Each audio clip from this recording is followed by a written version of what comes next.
The space around the newly discovered star system was quiet and dark. The exploration vessel U.S. Horizon drifted slowly into orbit around the system's third planet. On the bridge, Captain Laura Mitchell watched the main screen with careful eyes. "What do we know about this planet, Dr. Green?" she asked. Chief Science Officer Daniel Green looked up from his station. "It appears uninhabited now, Captain, but our scans show evidence of advanced technology on the surface. No life signs, but something interesting is down there." Captain Mitchell nodded. This was exactly the kind of mystery they were sent to investigate.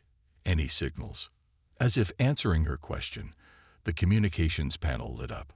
Officer Olivia Martinez adjusted her earpiece. "Captain, I'm picking up a weak signal from the planet's northern continent. It's automated, repeating the same pattern." "Is it a distress call?" Captain Mitchell asked. "Unknown, but it doesn't match any known pattern in our database," Martinez replied. Captain Mitchell stood up.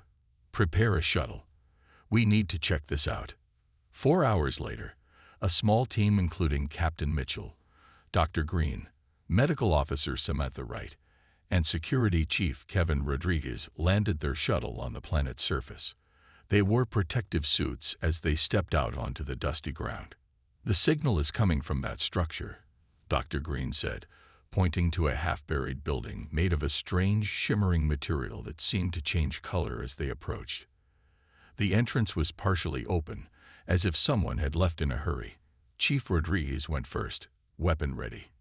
"It looks like this place was abandoned recently," he said, shining his light on scattered items across the floor.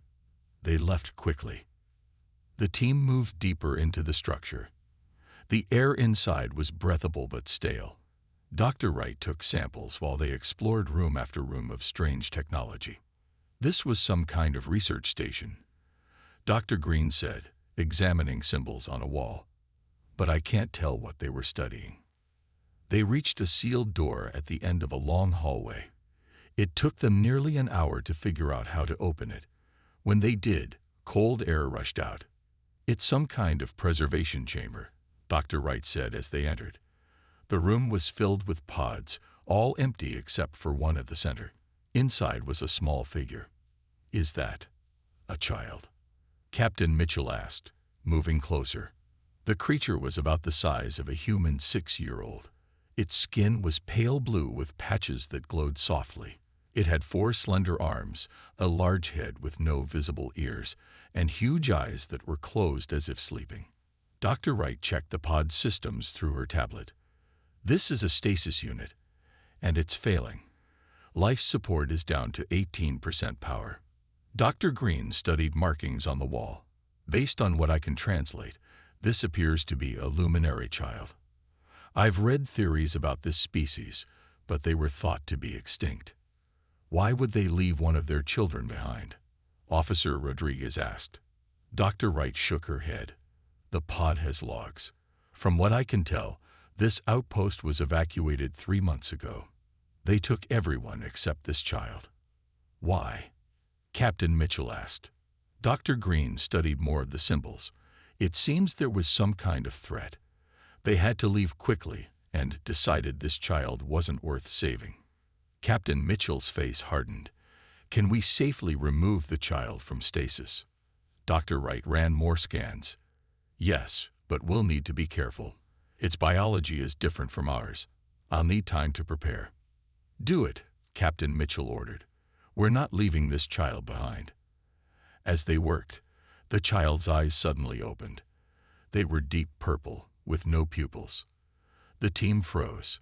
The child looked at each of them, its skin changing from blue to a pale yellow. It made a soft chirping sound. Dr. Wright spoke gently, though she knew the child couldn't understand. "It's okay. We're here to help you." The child's large eyes blinked slowly. It wasn't afraid. It was curious. Captain Mitchell made a decision that would change human history forever. "Get this child safely to the shuttle. We're taking it home." The shuttle ride back to the U.S. Horizon was tense. Dr. Samantha Wright worked quickly to keep the alien child stable.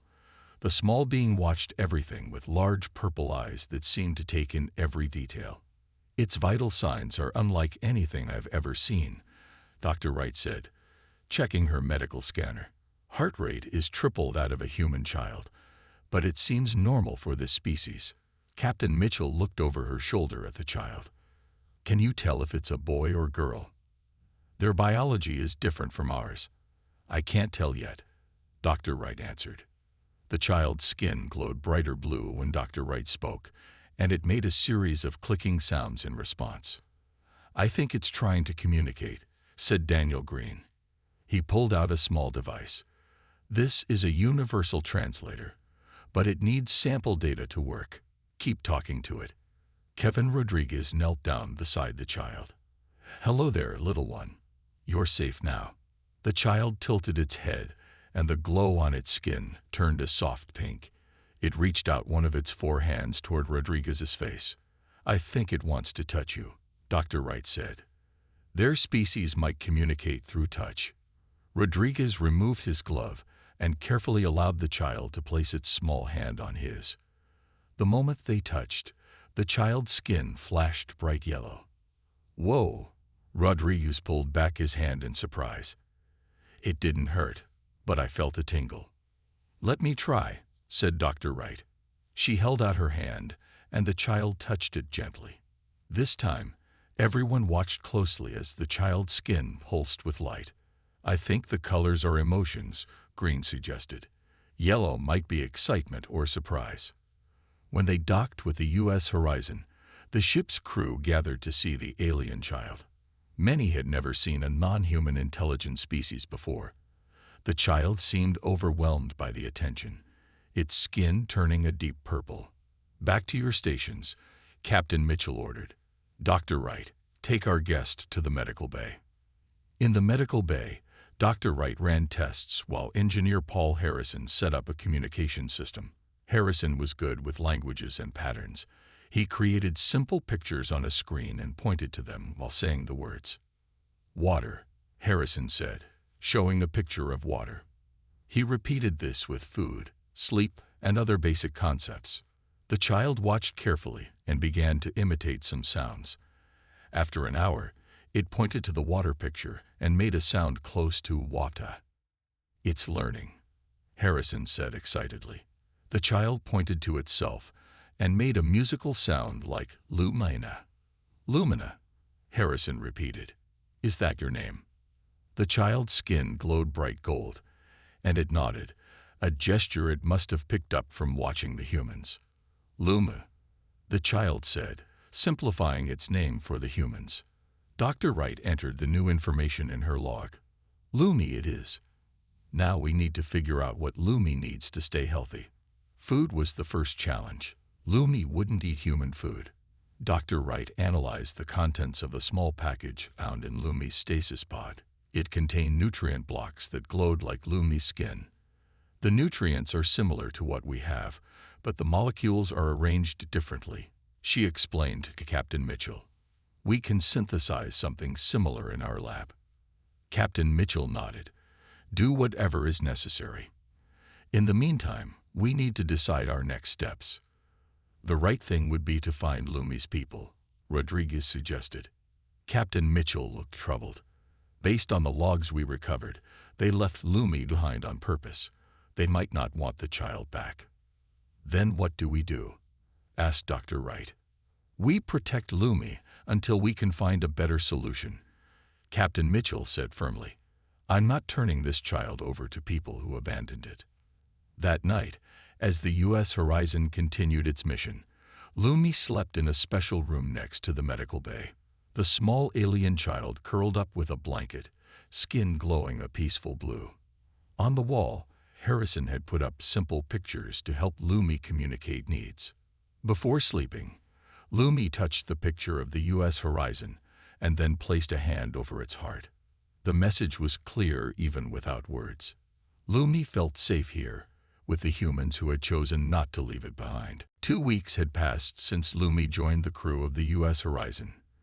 The alien child was learning human words quickly. Lumi could now ask for food, water, and point to different crew members by name. Captain Laura Mitchell was in her office reviewing reports when the ship's alarm sounded. "Captain, to the bridge," came Officer Martinez's voice over the speaker. When Mitchell arrived at the bridge, Martinez pointed to the main screen. "We've detected a ship entering our space. It's not one of ours." The ship was unlike anything they had seen before. It was 3 times the size of the horizon, and shaped like a giant leaf with glowing edges. "Are they sending any messages?" Mitchell asked. "Yes, Captain. They're transmitting on all frequencies. The Universal Translator is working on it now." The screen flickered, and an alien face appeared. It had gray skin with thin stripes, large dark eyes, and a mouth that seemed too small for its face. "This is Ambassador Vex of the Galactic Consortium." The alien spoke through the translator. "Identify yourselves." Captain Mitchell stepped forward. "I am Captain Laura Mitchell of the Earth vessel U.S. Horizon. We are on a peaceful exploration mission." The alien's eyes narrowed. "Our scans detect a luminary life form aboard your vessel. Explain." Mitchell glanced at Dr. Green, who nodded slightly. "These aliens knew about Lumi's species. We found an abandoned luminary child on a deserted outpost. We rescued it." The alien made a strange sound that the translator couldn't process. "You have taken a luminary. This is against Consortium protocols. The child was abandoned and would have died," Mitchell said firmly. "We acted to save its life. Request permission to board your vessel."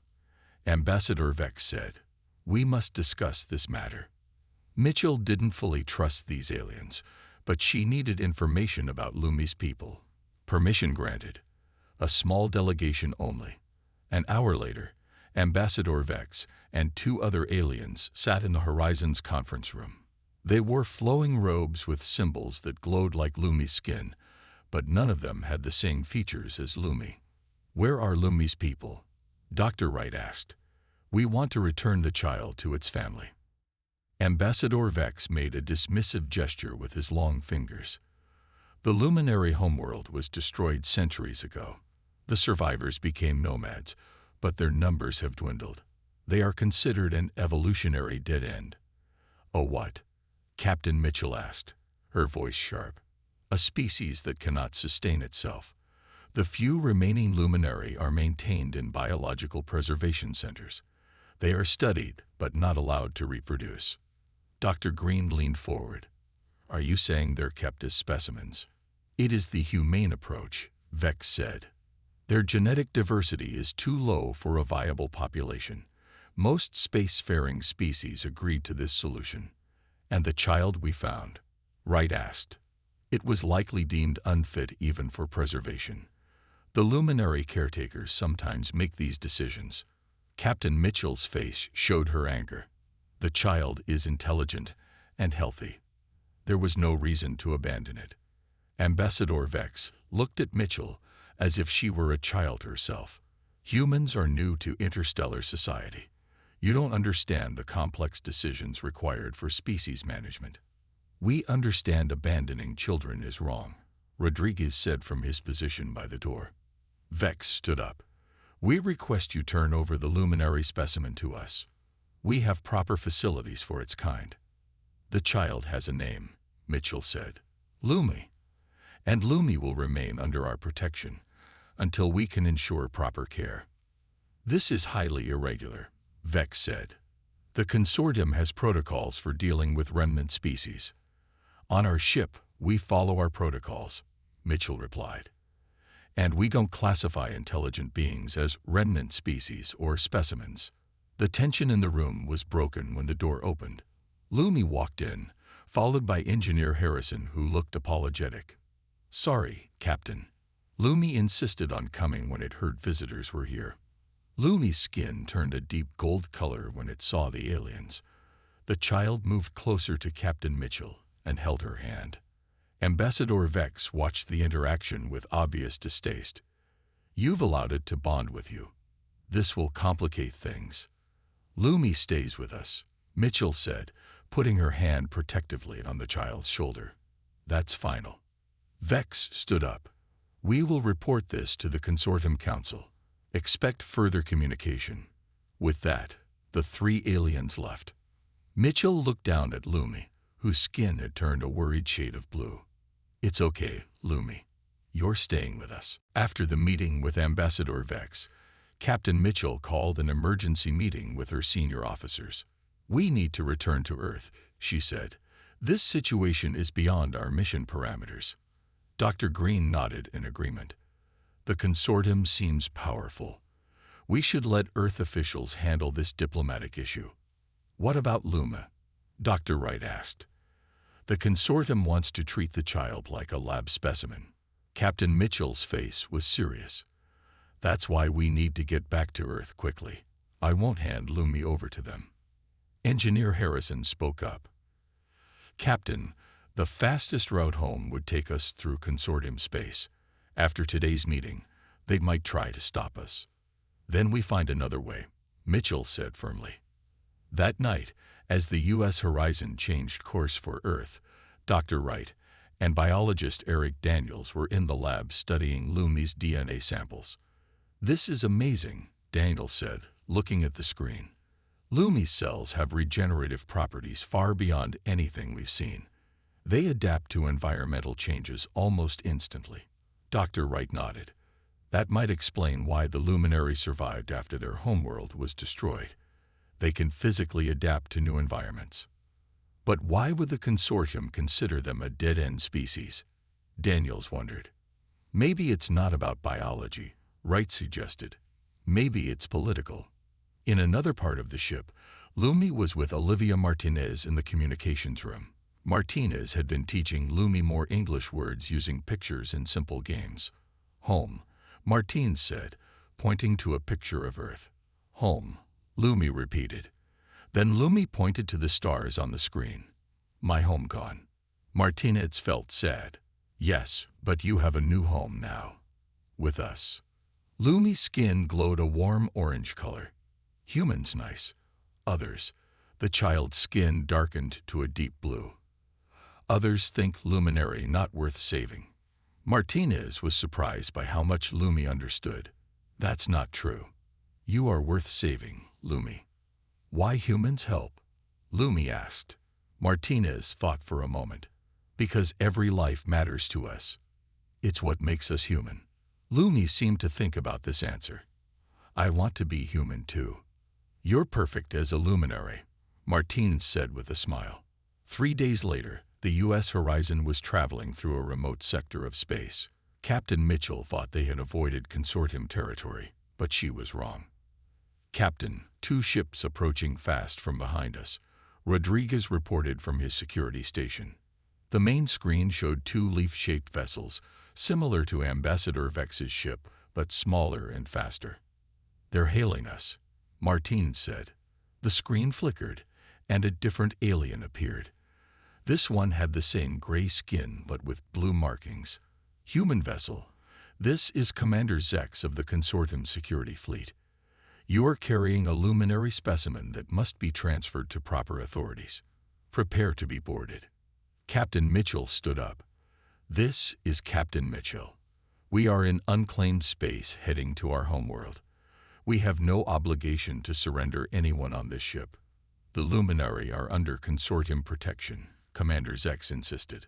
"All remaining specimens must be properly processed." "Lumi is under our protection now," Mitchell replied. "And we're not stopping." The alien's face showed anger. "Then we will stop you." The screen went dark. "They're powering weapons," Rodriguez warned. "Evasive maneuvers," Mitchell ordered. "Harrison, we need more speed." Engineer Harrison's voice came over the speaker. "The engines are already at maximum, Captain, but I might have a way to boost them temporarily." "Do it," Mitchell ordered. The ship shook as the first consortium vessel fired a warning shot across their bow. In the medical bay, Lumi felt the ship shake and looked scared. Dr. Wright tried to comfort the child. "Don't worry, we won't let them take you," she promised. Lumi's skin turned a color Wright hadn't seen before, a deep, rich purple with streaks of gold.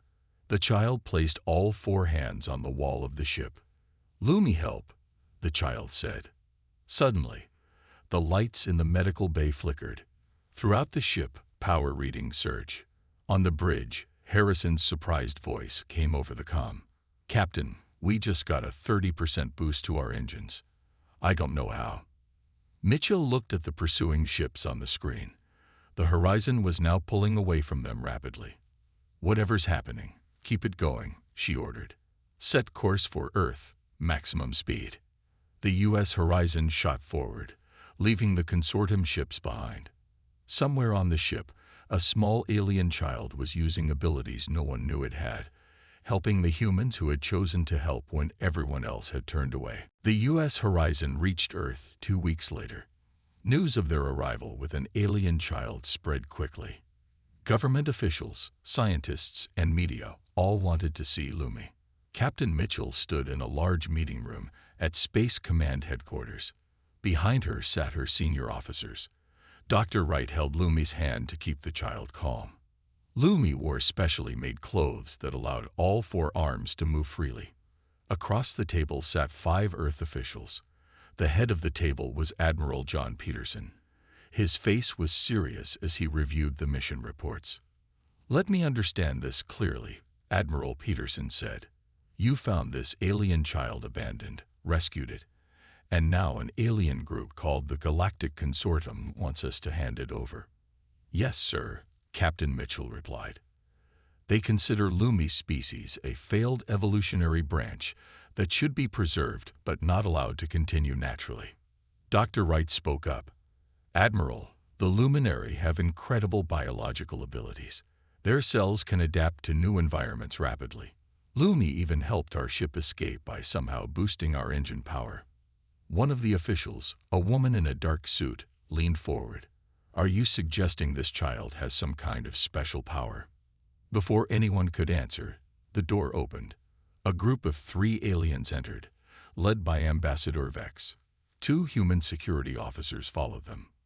"We appreciate Earth allowing us to join this discussion," Vex said smoothly. "The matter of the luminary specimen is important to the consortium." Lumi's skin turned a dark blue when the aliens entered. The child moved closer to Dr. Wright. Admiral Peterson nodded to the aliens. "Ambassador Vex, we understand you have concerns, but this child is called Lumi and appears to be intelligent and aware." "Of course it is intelligent," Vex replied.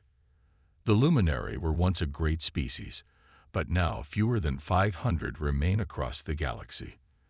They lack the genetic diversity to continue as a viable species. That doesn't mean they should be treated as specimens," Captain Mitchell argued. Vex made a gesture with his long fingers. "Humans are new to space. The consortium has managed dying species for thousands of years. Our preservation centers keep the Luminary comfortable while we study their remarkable biology." "Study?" Dr. Green asked. "You mean you experiment on them?" "We learn from them," Vex corrected. "It is the most logical use of a fading species." Admiral Peterson's face showed his disgust. "On Earth, we don't believe intelligent beings should be used as test subjects, regardless of their numbers." "Then what do you propose?" Vex asked.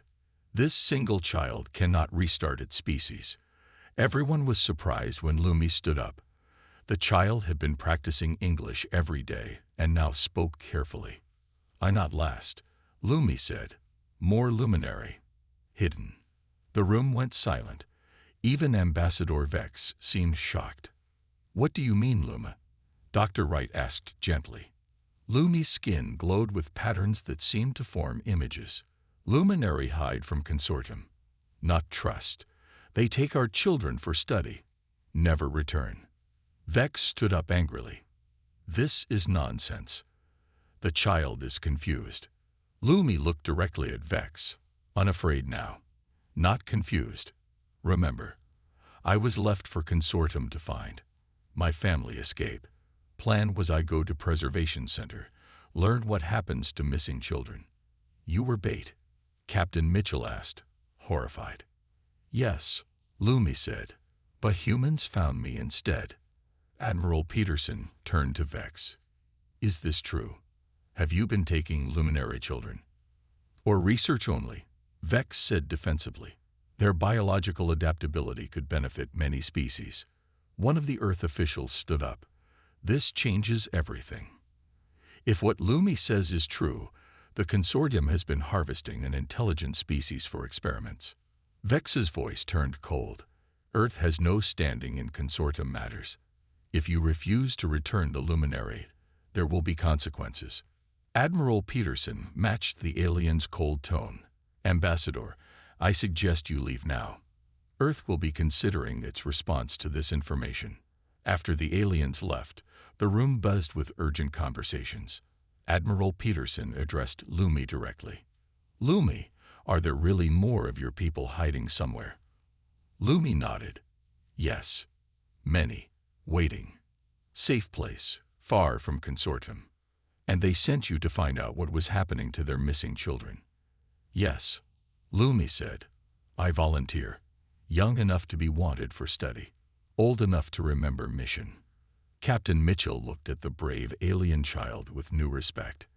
And now that we've kept you safe, what would you like us to do? Lumi's skin glowed with a warm golden light. Help luminary. Be friends. Humans only species help us. Only species care about one child left behind. 5 years passed since the day Lumi asked humans for help. Earth had changed in that time. A large area of land in the Pacific Northwest had been set aside as the luminary sanctuary. The forests and mountains that reminded the luminary of their lost homeworld. Dr. Samantha Wright walked along a path through tall trees. Beside her was Lumi, no longer a small child but now a young adolescent by luminary standards. Lumi had grown taller, and the patterns on the alien skin were more complex. The new families are settling in well, Dr. Wright said. That makes 28 luminary rescued this year. Lumi nodded. They learned to trust humans quickly now. Word has spread.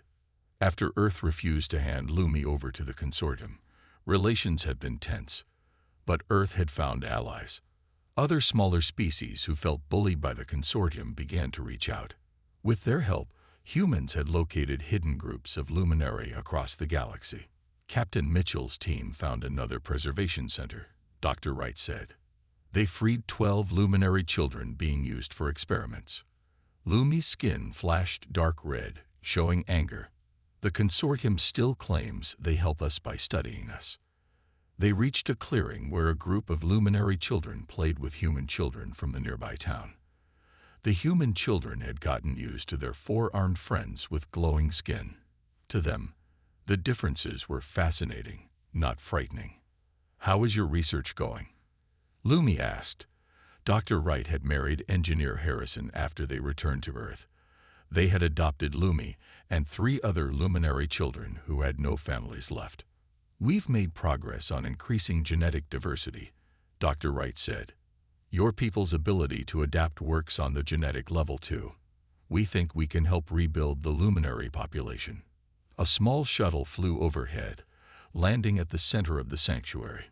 The logo on its side showed a human hand and a luminary hand reaching toward each other. That must be Eric Daniels returning from his meeting with the Earth Council, Dr. Wright said. They walked to the landing area. Eric Daniels, now the lead scientist working with the luminary, stepped out of the shuttle. His face looked serious. What happened? Dr. Wright asked. The consortium has sent an official warning, Daniels explained. They say Earth is interfering with their authorized management of endangered species. They demand we return all luminary to their preservation centers. What did the council say? Wright asked. They refused, of course. Admiral Peterson told the consortium representatives that Earth recognizes the luminary as an intelligent species with rights, not specimens to be preserved. Lumi's skin glowed with pride. Humans understand what others ignore. Life is not just about numbers. Each person matters. They walked to a building at the center of the sanctuary.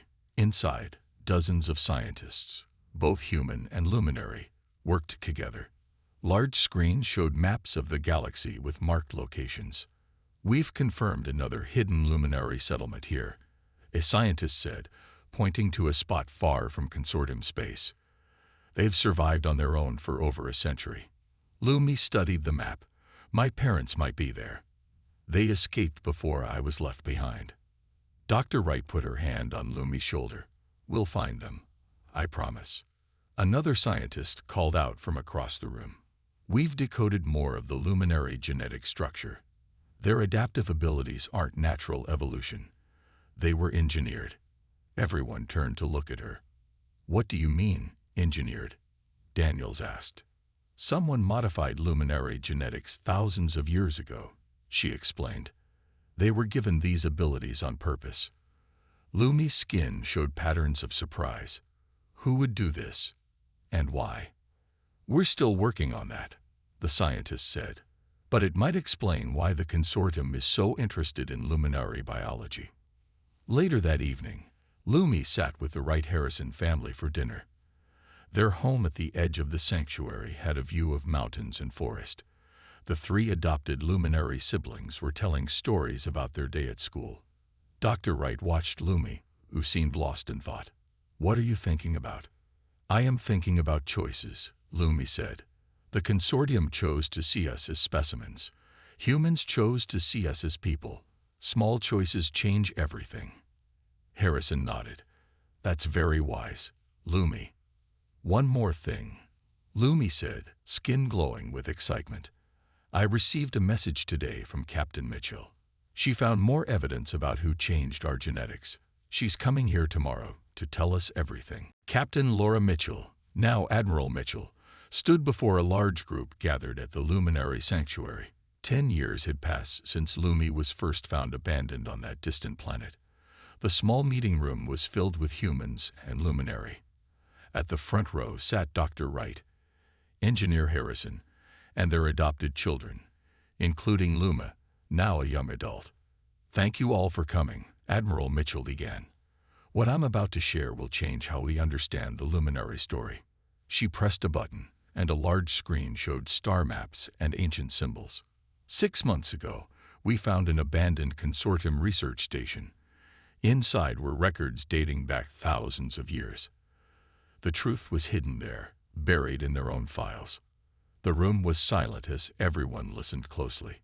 The luminary were once one of the most advanced species in the galaxy, Mitchell explained. Their technology was far ahead of others. They were peaceful explorers who shared knowledge freely. She changed the image on the screen to show an ancient luminary city. The buildings were beautiful, with curved lines that seemed to flow like water. But their success made others jealous. A group of species that later formed the consortium feared the luminary would become too powerful. So they created a plan to stop them. Lumi's skin showed patterns of shock and sadness. Many other luminary in the room had similar reactions. They created a virus that attacked luminary DNA, specifically targeting their reproductive systems. It didn't kill them, but slowly reduced their ability to have children. The consortium planned for the luminary to slowly die out as a species. Angry murmurs filled the room. That's why they call us a failed evolutionary branch, Lumi said, standing up. They caused our decline, then pretended it was natural. Admiral Mitchell nodded. Yes, and that's also why they're so interested in studying you.